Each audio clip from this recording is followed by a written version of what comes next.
Hello friends, Ginny D here, and sometimes I see people asking for advice on how to deal with disagreements or problem players in their D&D groups, and it takes all of my willpower to not just say, have you tried talking to them like a goddamn adult? Not a very helpful instinct, and honestly not very adult of me.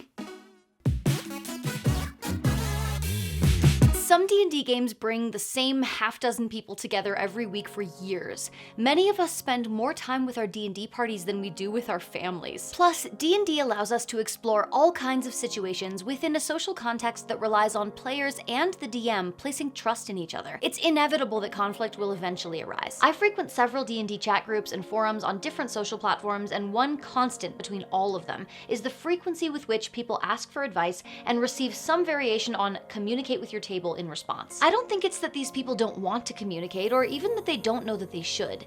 Instead, I think a lot of us don't really have the emotional or social tools to navigate conflict in a healthy way. Today I want to talk about how to handle conflict within your D&D group.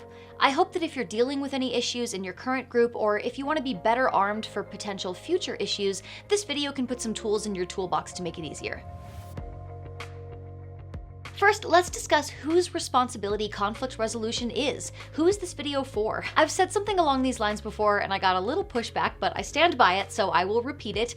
The position of Dungeon Master or Game Master is by nature a leadership position, and that means that you're accepting responsibility, not just for throwing monsters at players and setting DCs, but also for the less mechanical aspects of leadership. You're not in control of your players' behavior or interpersonal conflicts, but you do have a degree of responsibility over the atmosphere and expectations at your table. If one of your players is being a bully or cheating or being disruptive, it's part of your job to address it, and you often have more power to resolve these problems than players do. And I know I mentioned this a lot, but I think safety tools are a big part of this. So many D&D group conflicts could be prevented by appropriately setting expectations with a session zero, and having tools in place that allow players to communicate their boundaries clearly and without judgment during gameplay. That said, every player in the group should feel empowered to address conflict. Your DM can't read minds and isn't a babysitter, so players should also take personal responsibility when it comes to communicating their needs and their problems. Plus, in many circumstances, the DM can be part of the problem, in which case players have to be the ones to initiate change. In short, DMs need to create and maintain a positive atmosphere at their table, but that can't happen without player participation. Basically, this video is for everyone. So, you have conflict at your table, what do you do? I'm gonna split this up into 3 parts. First, how to identify the problem. Second, how to actually communicate about it. And third, what to do next.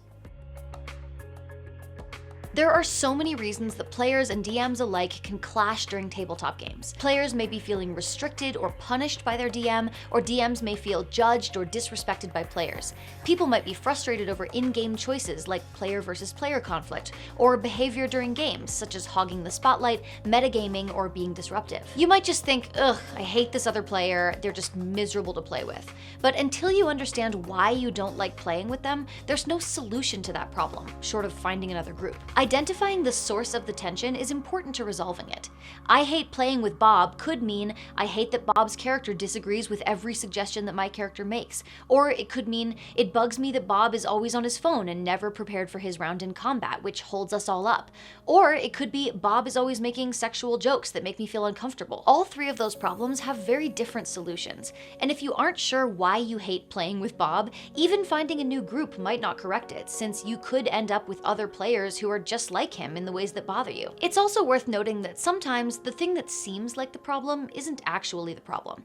If someone is dealing with personal issues, that might bleed into how they interact during the game. If players have a relationship outside of the group, conflict in their personal lives might translate into gameplay. Or, on the other end of the spectrum, if you're playing in a game that's made up of strangers rather than friends, you might not all have a feel for each other's sense of humor or boundaries.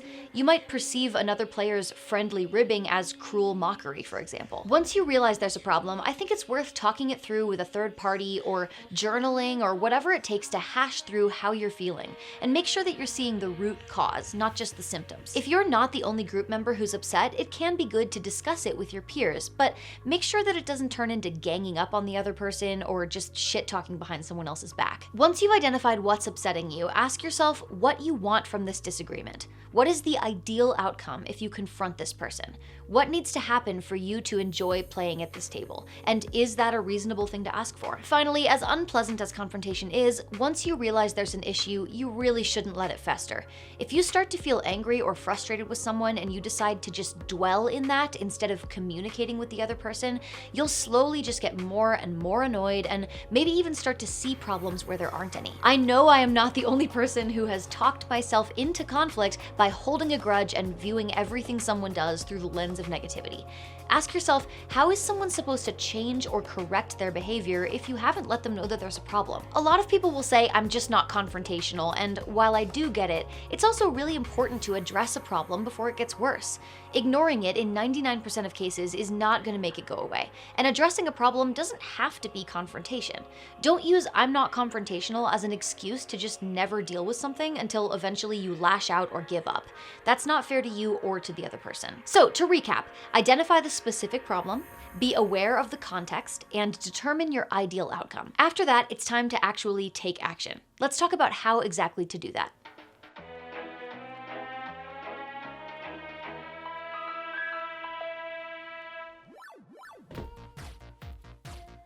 Where am I? Welcome, user, to the virtual tabletop, where you can play D&D online. Where would you like to visit? Roll20, Fantasy Grounds, Shard Tabletop? Shoot! This is so cool, but I can't play online. I don't have my KOBOLD Press books. You know, like Deep Magic, my book of more than 700 new spells for every spellcasting class. How am I supposed to play without that? You don't have to. Deep Magic is available on all 3 platforms.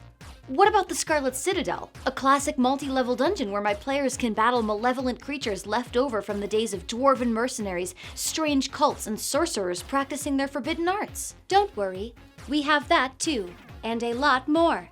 KOBOLD Press makes it easy for players and DMs to find and use their third-party D&D content on whatever VTT they prefer. Monsters, races, backgrounds, subclasses, magic, and of course, settings and adventures. Wow! You really have everything. Affirmative. But what if I get hungry? Just visit the hard drive if you want to grab a bite. Grab a bite. So puns aren't really in your programming, huh? They are in beta.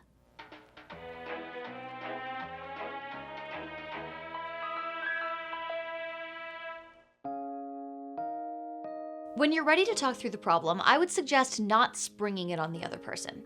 Try a heads up like, hey, can we chat after the session tomorrow? I wanted to check in about the way that our characters have been interacting. Or, do you have a few minutes to talk this afternoon? I feel like we're not quite on the same page at D&D. Give them an idea of what you want to talk about without being accusatory. If they don't have any warning, there's a good chance that they'll react defensively or you'll catch them at a bad time. Giving them some context will help them not feel ambushed. Speaking of not feeling ambushed, in most cases, I would suggest not calling them out in front of the whole table. Feeling ganged up on is another thing that can make someone react defensively. Once you're actually talking, I think there are 3 key things to keep in mind. Be honest, be aware of your language, and be open. I'm gonna explain each of those. This might seem like a no-brainer, but if you're the one initiating a conversation about a problem, it's extra important that you're honest about how you're feeling. There's a viral tweet about brutal honesty from Quinn Murphy who says, "Where is your clever honesty, your compassionate honesty, your insightful honesty?" Remember, honesty isn't an excuse to justify being unkind. You're ruining the game for everyone else isn't honesty, it's just mean. Plus, an accusation like that doesn't give the other person the opportunity to improve. Likewise, don't say that something is okay or accept an apology that you aren't actually okay with. You started this conversation because you wanted something to change, so follow through and make sure that something changes. Remember your goal here. Successful communication is about understanding each other in order to resolve the problem. It's not about placing blame or making someone feel guilty. Your goal shouldn't be to win. You both win if you reach a conclusion that everyone is happy with. Here are 3 tips to avoid sounding adversarial. First, use I statements instead of you statements. Instead of saying, "You always talk over me," try saying, "I don't feel heard." If you do want to say something about their behavior, using language like "the way I'm reading it" or "from my perspective" can make sure that the other person knows that you're leaving room for their side of the story. Second, avoid essentializing people. This basically means just because they've done something doesn't mean that's who they are as a person. What you said was condescending is a statement about an action, but "you are condescending" is a statement about a person. Keep an eye out for words like always or never, which are usually a sign that you're talking about their character instead of their actions. Third, Third and finally, avoid assigning blame. Maybe you both had a bad time last session. You think it's their fault because they went off and scouted solo, taking up the group's time and preventing other characters from being able to act. Meanwhile, they think it's your fault because their character's strength is stealth and you never seem to want them to have the space to use it. Ultimately, it doesn't really matter whose fault it was. It just matters how you're going to avoid this in the future and make sure that everyone has more fun. I know it can be hard to do, but just try to be open to seeing their perspective. When they tell you about how they feel, try repeating it back to them in your own words to make sure that you understand. Saying something like, "I'm hearing you say that you feel fill in the blank," will show them that you're listening and give them the opportunity to clarify if you're misreading them. Remember, it's entirely possible that you are part of the problem too. If you want them to be open to accepting that they may have screwed up, you need to be open to the same thing. Even if you listen to their side and still don't think their behavior is justified, understanding where they're coming from can help you identify a solution. I'm a talkative person, and I'm sure there are people out there who would find that really frustrating when playing with me. They don't have to just accept that I'm talkative and let me steamroll them just because I don't mean any harm. But knowing that I don't mean any harm and that I'm often not aware of how much I'm talking can help us find a solution that works, like implementing a raise your hand to talk rule or using initiative order during roleplay scenes. So, you talked through the problem. Now what? Obviously, the next steps depend a lot on what the problem was and how the conversation went. In a perfect world, you discuss the issue, one or both of you commit to making changes to your behavior, or maybe your entire group makes changes to your gameplay, and things improve. Of course, that's not always going to be the case. Some changes take time to implement. Being aware of a problem doesn't automatically solve it, particularly if you're asking someone to break a bad habit, like interrupting other players or metagaming. In these cases, I think it's smart to come up with actionable steps to make change. For example, if one player is always late to sessions, maybe someone agrees to send a reminder to the group chat an hour before each session, and the flaky player agrees to confirm that they saw it. Maybe they agree that the game starts at 11, regardless of whether or not everyone is present.